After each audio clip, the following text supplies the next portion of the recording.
Fellow Americans, good morning. Certain dates echo throughout history, including dates that instantly remind all who have lived through them where they were and what they were doing when our democracy came under assault. Dates that occupy not only a place on our calendars, but a place in our collective memory.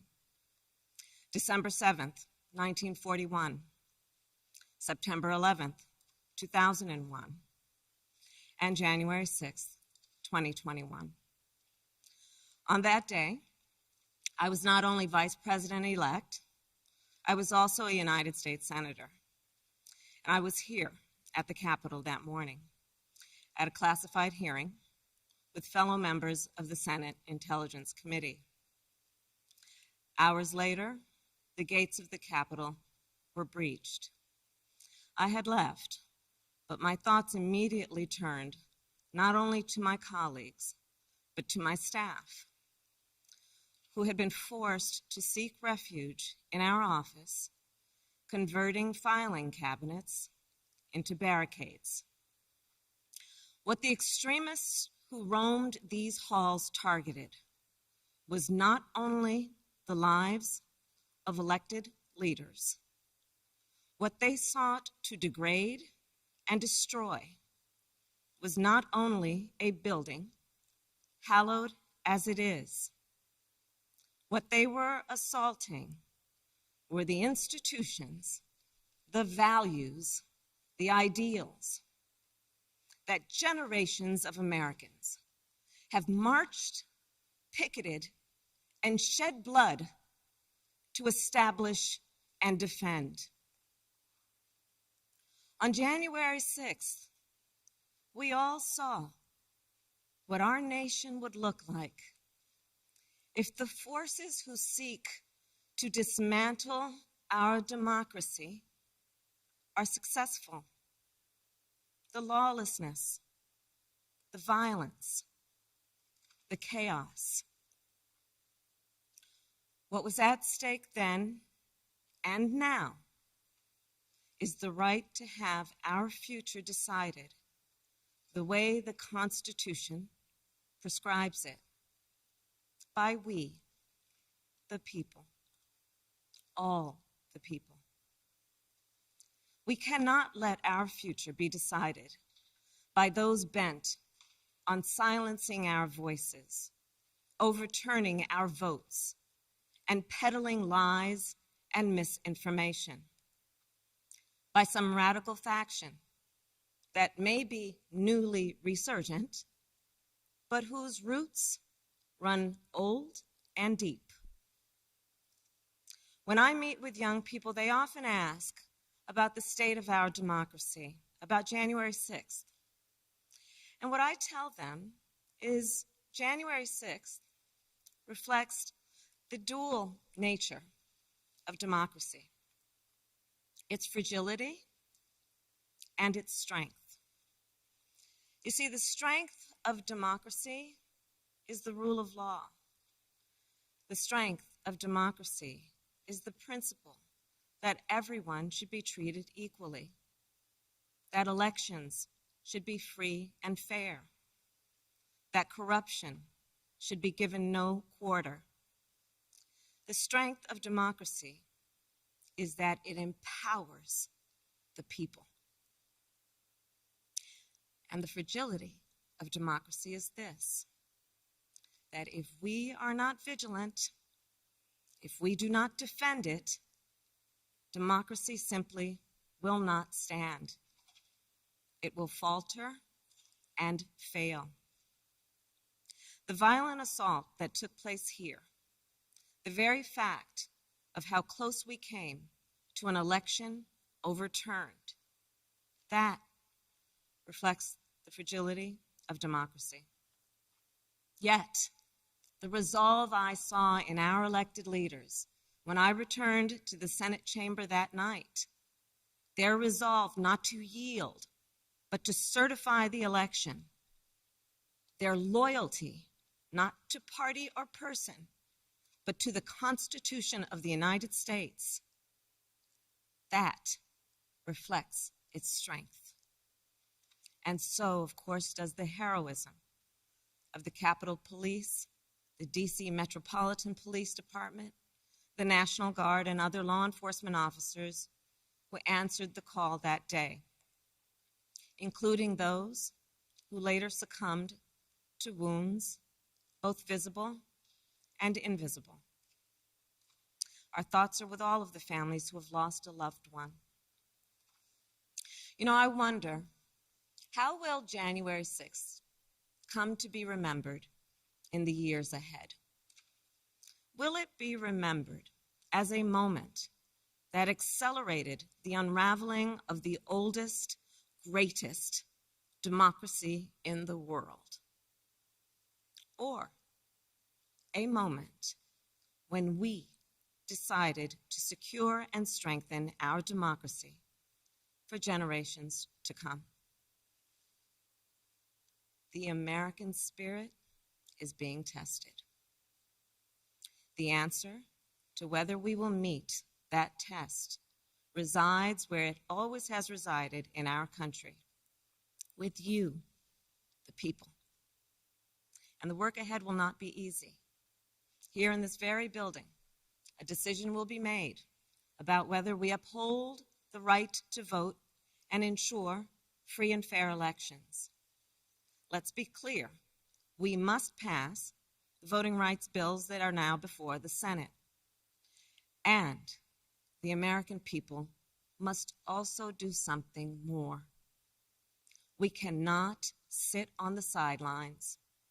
We must unite in defense of our democracy in order to form a more perfect union, establish justice, ensure domestic tranquility, provide for the common defense, promote the general welfare, and secure the blessings of liberty to ourselves and to our prosperity and posterity. That is the preamble of the Constitution that President Biden and I swore an oath to uphold and defend. And that is the enduring promise of the United States of America. My fellow Americans, it is my honor to introduce a public servant with the character and fortitude to meet this moment, a leader whose life's work has been moving our nation toward that more perfect union, President Joe Biden.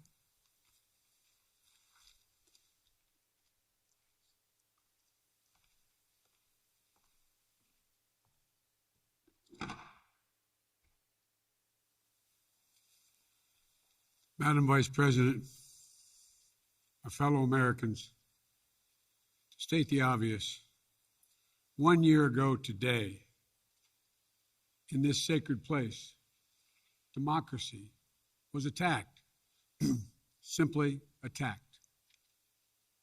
The will of the people was under assault. The Constitution, our Constitution, faced the gravest of threats. Outnumbered in the face of a brutal attack, the Capitol Police, the DC Metropolitan Police Department, the National Guard, and other brave law enforcement officials saved the rule of law. Our democracy held. We, the people, endured. We, the people, prevailed. For the first time in our history, a president had not just lost an election, he tried to prevent the peaceful transfer of power as a violent mob breached the Capitol. But they failed. They failed. And on this day of remembrance, we must make sure that such attack never happens again. I'm speaking to you today from Statuary Hall in the United States Capitol. This is where the House of Representatives met for 50 years in the decades leading up to the Civil War. This is on this floor. It's where young Congressman of Illinois, Abraham Lincoln, sat at desk 191 Above him, above us, over that door leading into the rotunda, is a sculpture depicting Cleo, the muse of history. In her hands, an open book in which she records the events taking place in this chamber below. Cleo stood watch over this hall 1 year ago today, as she has for more than 200 years. She recorded what took place, the real history, the real facts, the real truth, the facts and the truth that Vice President Harris just shared, and that you and I and the whole world saw with our own eyes. The Bible tells us that we shall know the truth, and the truth shall make us free. We shall know the truth. Well, here is the God's truth about January 6, 2021. Close your eyes. Go back to that day. What do you see? Rioters rampaging, waving for the first time inside this Capitol Confederate flag that symbolized the cause to destroy America, to rip us apart. Even during the Civil War, that never, ever happened. But it happened here in 2021. What else do you see? A mob breaking windows, kicking in doors, breaching the Capitol, American flags on poles being used as weapons, as spears, fire extinguishers being thrown at the heads of police officers. A crowd that professes their love for law enforcement assaulted those police officers, dragged them, sprayed them, stomped on them. Over 140 police officers were injured. We all heard the police officers who were there that day testify to what happened. One officer called it, quote, a medieval battle, and that he was more afraid that day than he was fighting the war in Iraq. They've repeatedly asked since that day, how dare anyone diminish, belittle, or deny the hell they were put through? We saw with our own eyes. Rioters menaced these halls, threatening the life of the Speaker of the House, literally erecting gallows to hang the Vice President of the United States of America. But what did we not see? We didn't see a former president who had just rallied the mob to attack, sitting in the private dining room off the Oval Office in the White House, watching it all on television and doing nothing for hours as police were assaulted, lives at risk, the nation's capital under siege. This wasn't a group of tourists. This was an armed insurrection. They weren't looking to uphold the will of the people. They were looking to deny the will of the people. They weren't looking to uphold a free and fair election. They were looking to overturn one. They weren't looking to save the cause of America. They were looking to subvert the Constitution. This isn't about being bogged down in the past. This is about making sure the past isn't buried. That's the only way forward. That's what great nations do. They don't bury the truth. They face up to it. Sounds like hyperbole, but that's the truth. They face up to it. We are a great nation. My fellow Americans, in life there's truth, and tragically there are lies. Lies conceived and spread for profit and power. We must be absolutely clear about what is true and what is a lie. And here's the truth. The former President of the United States of America has created and spread a web of lies about the 2020 election. He's done so because he values power over principle, because he sees his own interest is more important than his country's interest, than America's interest. And because his bruised ego matters more to him than our democracy or our Constitution, he can't accept he lost, even though that's what 93 United States senators, his own attorney general, his own vice president, governors and state officials in every battleground state have all said he lost. That's what 81 million of you did as you voted for a new way forward. He has done what no president in American history, the history of this country, has ever done. He refused to accept the results of an election and the will of the American people. While some courageous men and women in the Republican Party are standing against it, trying to uphold the principle of that party, too many others are transforming that party into something else. They seem no longer to want to be the party of Lincoln, Eisenhower, Reagan, the Bushes.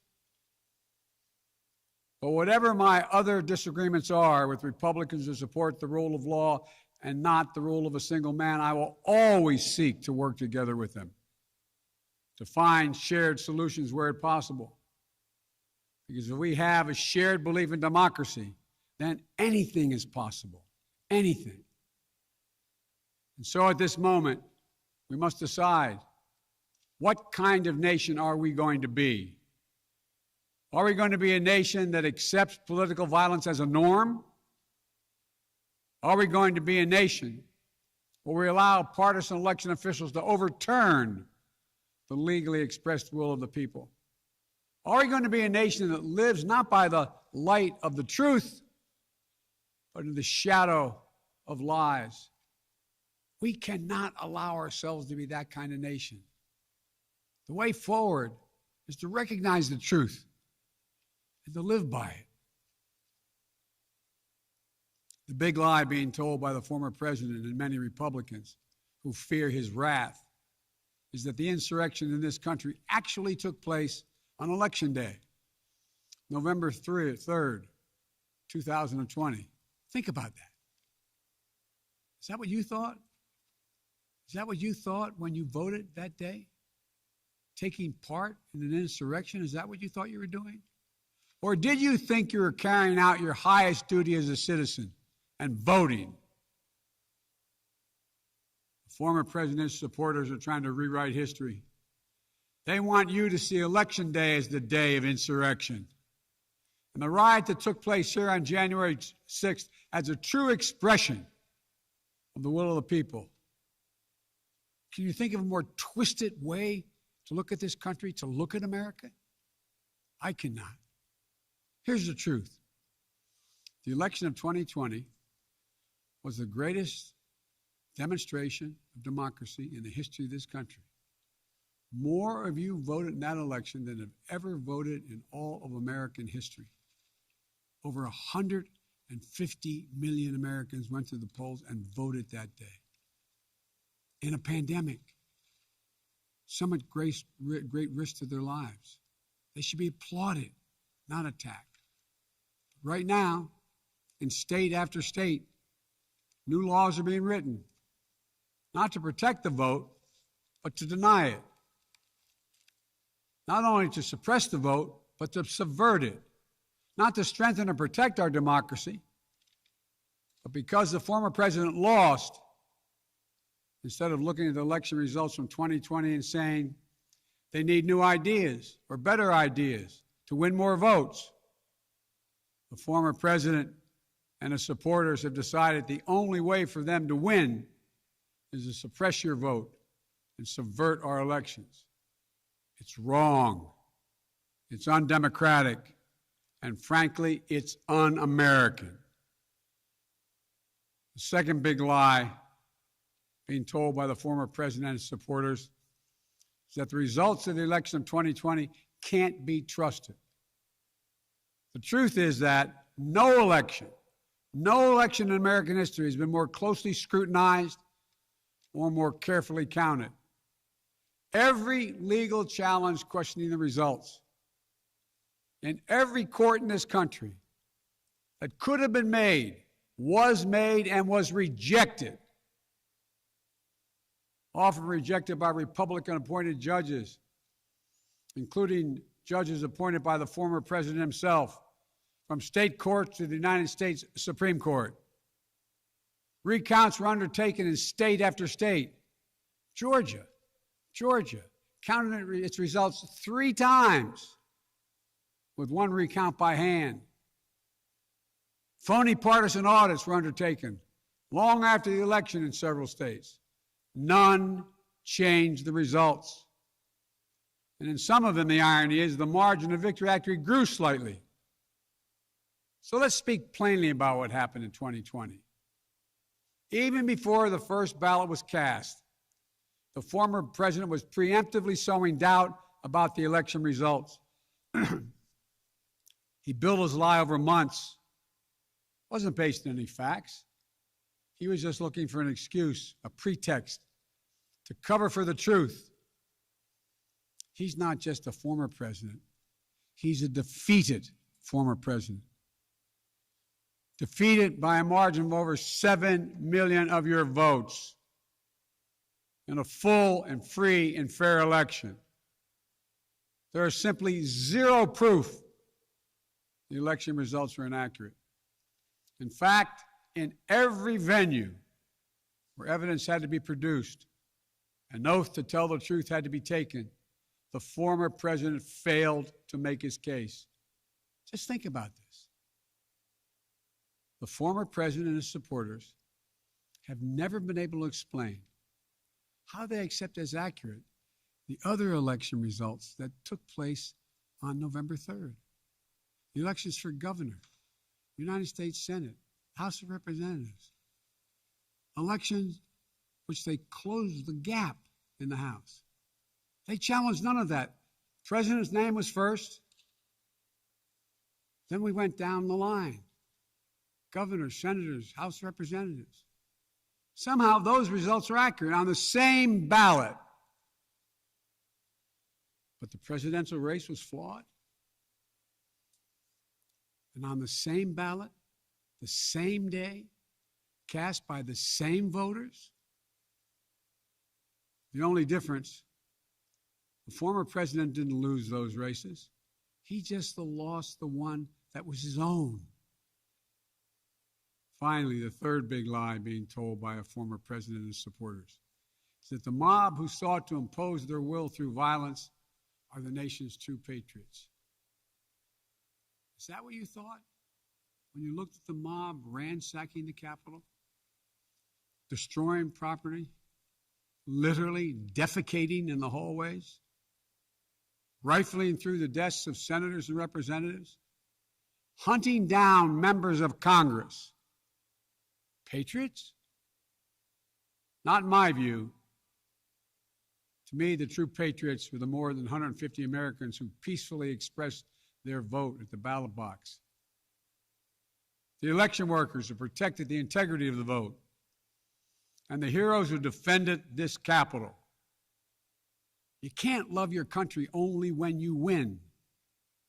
You can't obey the law only when it's convenient. You can't be patriotic when you embrace and enable lies. Those who stormed this Capitol, and those who instigated and incited, and those who called on them to do so, held a dagger at the throat of America, at American democracy. They didn't come here out of patriotism or principle. They came here in rage, not in service of America, but rather in service of one man. Those who incited the mob, the real plotters who were desperate to deny the certification of this election and defy the will of the voters. But their plot was foiled. Congressmen, Democrats and Republicans stayed. Senators, representatives, staff, they finished their work the Constitution demanded. They honored their oath to defend the Constitution against all enemies, foreign and domestic. Look, folks, now it's up to all of us, to we the people, to stand for the rule of law, preserve the flame of democracy, to keep the promise of America alive. That promise is at risk, targeted by the forces that value brute strength over the sanctity of democracy, fear over hope, personal gain over public good. Make no mistake about it, we're living at an inflection point in history, both at home and abroad. We're engaged anew in a struggle between democracy and autocracy, between the aspirations of the many and the greed of the few, between the people's right of self-determination and the self-seeking autocrat.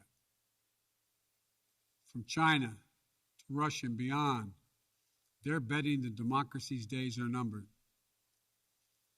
They've actually told me democracy is too slow, too bogged down by division to succeed in today's rapidly changing, complicated world.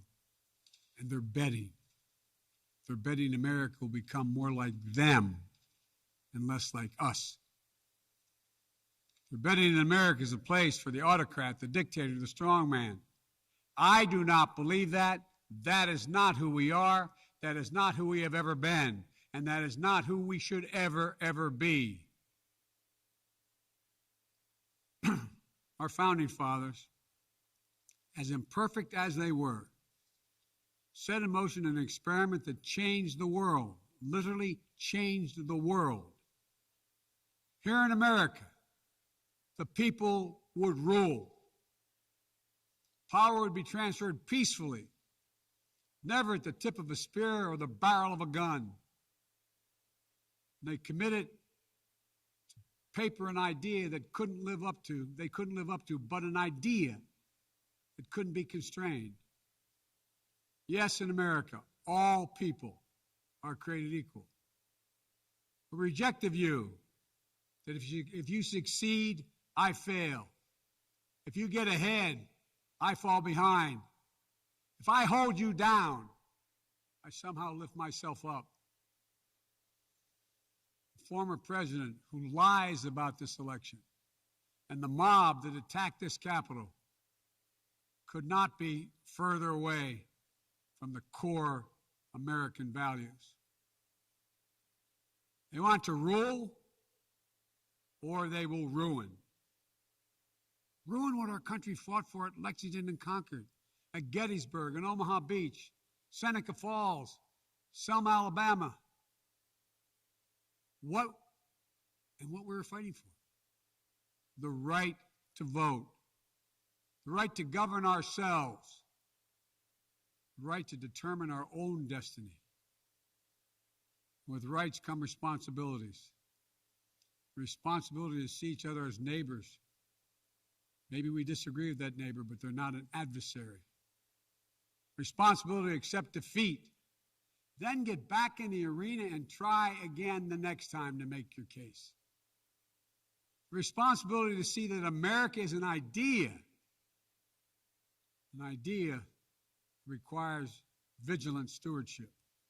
As we stand here today, 1 year since January 6, 2021, the lies that drove the anger and madness we saw in this place, they have not abated. So we have to be firm, resolute, and unyielding in our defense of the right to vote and to have that vote counted. Some have already made the ultimate sacrifice in this sacred effort.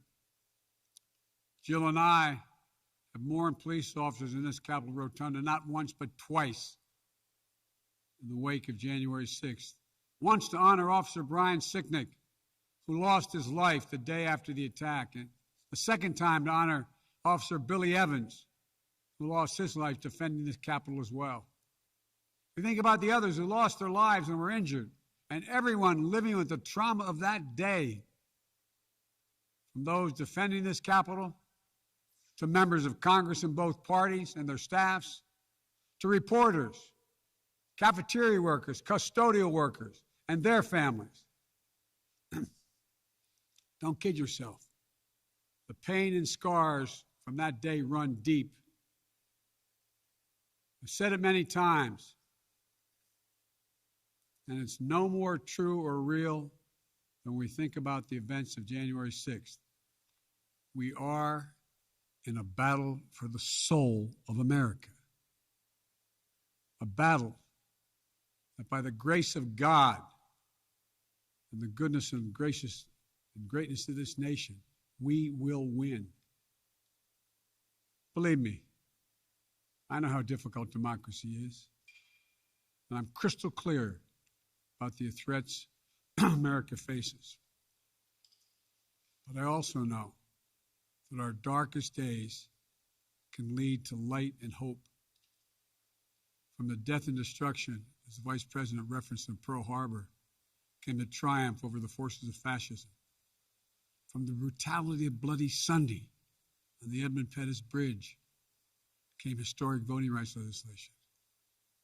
So now let's step up, write the next chapter in American history, where January 6th marks not the end of democracy, but the beginning of a renaissance of liberty and fair play. I did not seek this fight brought to this Capitol 1 year ago today, but I will not shrink from it either. I will stand in this breach.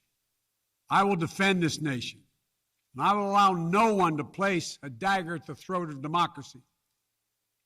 We will make sure the will of the people is heard, that the ballot prevails, not violence, that authority in this nation will always be peacefully transferred. I believe the power of the presidency and the purpose is to unite this nation, not divide it, to lift us up, not tear us apart, to be about us, not about me. Deep in the heart of America burns a flame, lit almost 250 years ago, of liberty, freedom, and equality. This is not a land of kings or dictators or autocrats. We're a nation of laws, of order, not chaos, of peace, not violence. Here in America, the people rule through the ballot, and their will prevails. So let us remember, together, we're one nation, under God, indivisible. That today, tomorrow, and forever at our best, we are the United States of America. God bless you all. May God protect our troops. And may God bless those who stand watch over our democracy.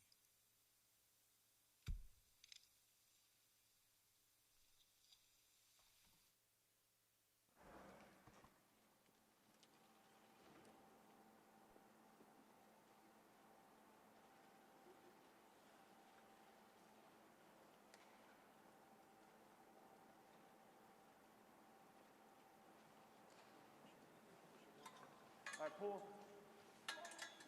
You come this way, guys. Come on. Sir, yes, sir. All right, see you guys. Matt. See you, Matt. Thanks. Good seeing you. Thank you, guys. Thank you.